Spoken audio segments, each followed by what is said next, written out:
All right, everybody, welcome back to the channel. Today we're going to be doing pack out everyday carry case kind of thing. I did my pack out tour in my last video. I mentioned that I would be doing a tour on this thing alone just because it's so complicated. Well, it's not complicated, it's just very I want to get into more detail about this thing because this thing is amazing. Ever since I picked this thing up, I was able to get rid of 2 other pack out cases that made my pack out huge, and since I got this one, I was able to minimize a lot of like digging in the bottom of the pack out or having to disassemble the whole thing just to do a simple little job. So let's get to it.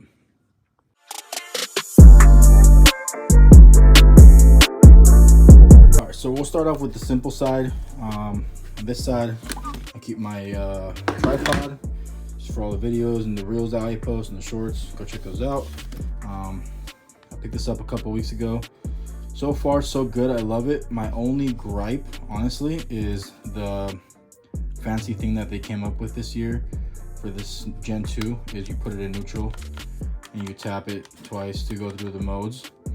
In all reality, when I saw that, I was like, oh, that's awesome. You know, like that's a great design, you know, that way you don't have to press the buttons. The problem with that is that if you're in a tight area and your fingers are kind of already in that zone and you bump it into neutral and you don't get to see if you're in neutral or not, and you go to hit the fastener to tighten it, but now you have less power on the gun and you can't see it because you're in a tight spot or whatever. That's the only gripe, honestly. Besides that, it's pretty cool. It's a give and take, you know. The reason they went with that is because they were able to get rid of the mode selector up top and put a bigger hammer in it to make it the 550 foot-pounds that they talk about with the 5.0 high output one on there. I bought the half-inch one and actually ended up switching back to the 3 just because I wanted an everyday carry gun again, just because my Gen 1 stubby had been put through the ringer, which I keep at home now. But keep that in there. I also keep the high-speed 3/8. This thing is awesome. Probably gotta charge that battery. Keep a 2.5 on there. If I ever need to switch where I need more power from this one, I just switch them back and forth, or if I need to get into a tighter spot where I can't have this big battery on here, I just put that battery on there. Of course, I'm not gonna get all the power, but I'm also in a tight spot, so like I said, give and take. On this side, let's see, some O-ring lube, some swag, some pipe sealant, more O-ring lube, and then some random stuff that I just keep in here. I should probably empty it out, but haven't had time, which I'll probably do tonight, maybe. We'll see. So keep that in there. On this one right here. So like I said, the reason I got this bag was to be able to just grab this and go. And I work on a lot of semis, I work on a lot of Freightliners, and I realized that, and a lot of trailer work actually, I realized that I only need a certain amount of sockets to get pretty much everything done.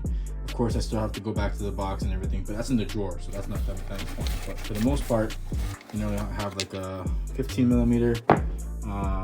This is really worn out one, 10 mil. 13 7/16 for the slack adjuster adjustments, and an 8 millimeter. So those are the ones I keep in there. The what do they call it, ADV sockets from Mako. Honestly, I've had them for a long time. I've only seen one other guy that I work with have an issue where this part of the socket is starting to round out, starting to expand. This is a half-inch one, but I haven't had that problem. As you can see, my 13 mil is pretty stout still, and it's been put to the ringer, and it's not even black anymore. Can't even tell the numbers on it. On the side, keep electrical tape. Always need that. Tire pressure gauge, hose removal tool, these little pocket, pry bar, screwdriver pry bars. I saw this on the truck one day, and I was like, you know what? I think that's to just have this. I've had to warranty it already because the quality of the metal isn't the greatest. So, I mean, don't strike on it too hard because it will mushroom the tip. But yeah, I mean, it's not going to be like, you're not going to really pry on this because you'll bend the metal. But for what it is, I like it. I keep it in there. Panel popper tool, the panel clips and stuff. Another hose removal tool, and a screwdriver. I got a number 3 on there right now, but I keep a 2, 1, and then 2 flatheads in there. And it's better than carrying my big case of snap-on screwdrivers in my pack out. As you can tell, if you watched my last video, you don't have that much space in the pack out, so this kind of helps with a lot of that stuff. In here, this around, Oil filter strap, that's needed a lot. This thing, I bought it years ago, lost it, and then I think I either found it or I bought another one. But for multi-purpose, I mean, you can use this for all kinds of things, scraping stuff. It's made for panel poppers, like a panel popper thing, but I've used it for all kinds of things, honestly. It's a pretty incredible little tool. Keep it with you. It's like 13 bucks, I think, or I don't know how much it is, but it's cheap. Little 7-inch Knipex, keep those with me. 3/8, 1/4 inch 3/8. Since I only keep 3/8 sockets in here, there's no point in keeping a 1/4 inch ratchet, so I keep this little guy in there just in case I gotta tighten something real quick or snug something up. I just grab that. It's something with, I don't need that much leverage. And then the most important tool for a mechanic is your notes. So keep 2 pens in there just in case. Some small slip joints, medium slip joints. And here I keep the dikes, needle nose, 2 adjustables. Keep these are Mac, I believe. I bought these years ago. I beat the crap out of this thing and it still works pretty decent. So keep that one in there, and then I just picked up the snap-on set. This one has a little teeth in there. It's kind of cool. Keep that in there, and then in here I just have this on here just because I beat it pretty good and I gotta get it warranted, and that way I don't forget. So that stays in there, and then in here just a little screwdriver, flippable screwdriver, and a pocket pry bar. Snap on both of them. And then my big boy, I love this thing. I've had this thing for about a year now. I never liked, I don't know if you guys like this, but I've never liked this design, the locking stuff.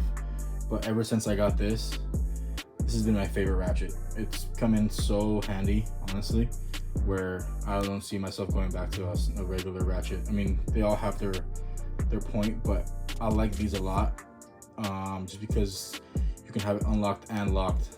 You don't have to switch. You don't have to, it's not like always locked and then you have to unlock it. You know, you can always have it unlocked and go back and forth and then lock it and it won't move. So, and of course, dark titanium. You guys know I love that stuff. So keep that in there. And then the bottom, I don't really keep anything because it's kind of tight and it's kind of hard to get in there. And as you can see, it has a bunch of pockets. This thing is awesome. It has a bunch of pockets if you needed to use more stuff or have more stuff in here. You also got to realize that if you're going to be using this as like a constant carry kind of thing, you don't want it to be super heavy. And with all the tools in it, it's pretty, I mean, it's not heavy, but it'll get up there. It comes with a strap so you can put it over your shoulder, but I don't use that. I just keep the regular handle. But yeah, I mean, it's a stout case. It's got a plastic bottom for the pack out, fully compatible. So with all the weight on there, except the stereo or the little radio, I don't keep that on there, but this thing is, this gets pretty heavy. So there's no point in keeping that much stuff in there. And then just a dark titanium magnet, nice little collar on it. 2 little pocket screwdrivers, just in case you need those with the magnet on the end. Sharpie, measuring tape. So this is kind of the area where I keep all my stuff that I usually throw in my pockets on my shirt. Just I keep this on here so that way at the end of the day I can just throw it on there and not forget it or take it home and then forget it the next day. So I keep it on here just so that way I don't forget it. But I'll throw this in my pocket just because you never know when you need to just tighten something. This is something that's a little 6-inch ones. Very handy. I like them. Milwaukee flashlight. I used to be a Streamlight guy, diehard, but this thing is incredible. It has that, see how you can tell, it's the yellowish light, daylight light. It's not that super bright white light that Streamlights have, so it doesn't glare off your tools. Awesome little magnet, clips onto your hat if you need to, on the brim of your hat and on your shirt. So honestly, I've never been a small flashlight kind of guy. I always like the Streamlights, the big ones, but this thing is unbeatable. I can't imagine myself going back. I still have my Streamlight, just don't ever use it, honestly.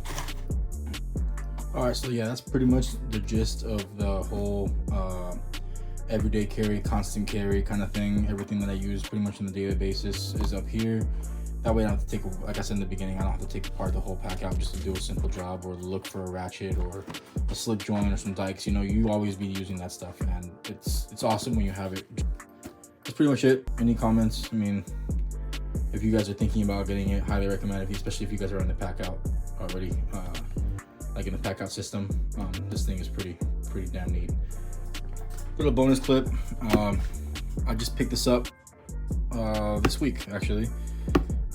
This thing's pretty cool. I've seen a lot of videos on it. Haven't gotten a chance to use it. Haven't even opened it. Maybe I'll do a short of me opening this up.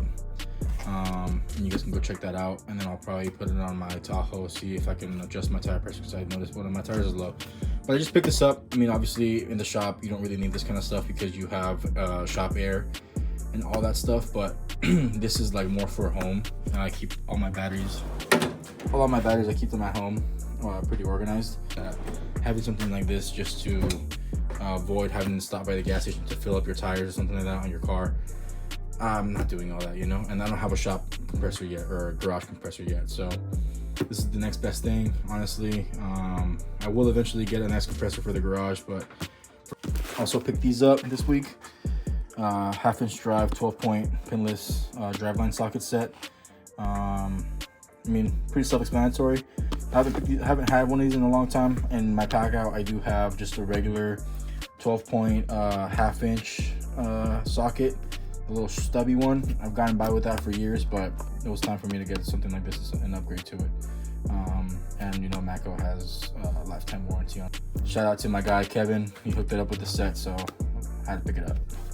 And then also pick one of these up. I keep the little red one in the pack out, but I found myself having to struggle with either putting vice grips on a messed up strut, just because the red one is a lot smaller in this little gap.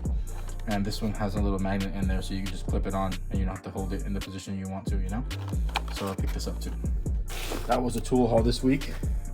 And then I also picked up for home power program lead set combo kit. This thing is pretty cool. Got to use it this week. I'll post a short or a small video working on my dad's motorhome. I got to use this to little Jimmy rig or MacGyver, a little fuel pump setup to get his RV parked in the back. And I'll post that video probably sometime this week or so. So if you want to see that thing in action. But yeah, I mean, thanks for watching. And I hope you enjoyed the video, and please comment, like, subscribe, you know, all the things that people tell you to do on YouTube. Helps the channel a lot.